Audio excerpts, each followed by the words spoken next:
सोलापूर विधान परिषदेच्या निवडणुकीमध्ये महायुतीचे भारतीय जनता पार्टीचे उमेदवार राजेंद्र राऊत हे तब्बल 483 मतं घेऊन विजयी झाले आहेत.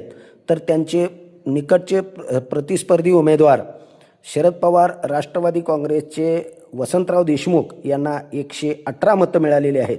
एकूण 614 मतापैकी 13 मतं बाद झाली असून या निवडणुकीमध्ये वसंतराव देशमुख यांना अनपेक्षितरित्या अपेक्षेपेक्षा जास्त मतं मिळाल्याने दोन्ही पार्टीच्या राजकीय कार्यकर्त्यांच्यामध्ये याबाबत संभ्रमावस्था निर्माण झाली असून वसंतराव देशमुख यांना ऐनवेळी अधिक मतं मिळालेली कुणाची याविषयी सोलापूर जिल्ह्यामध्ये राजकीय चर्चेला उधाण आले आहे.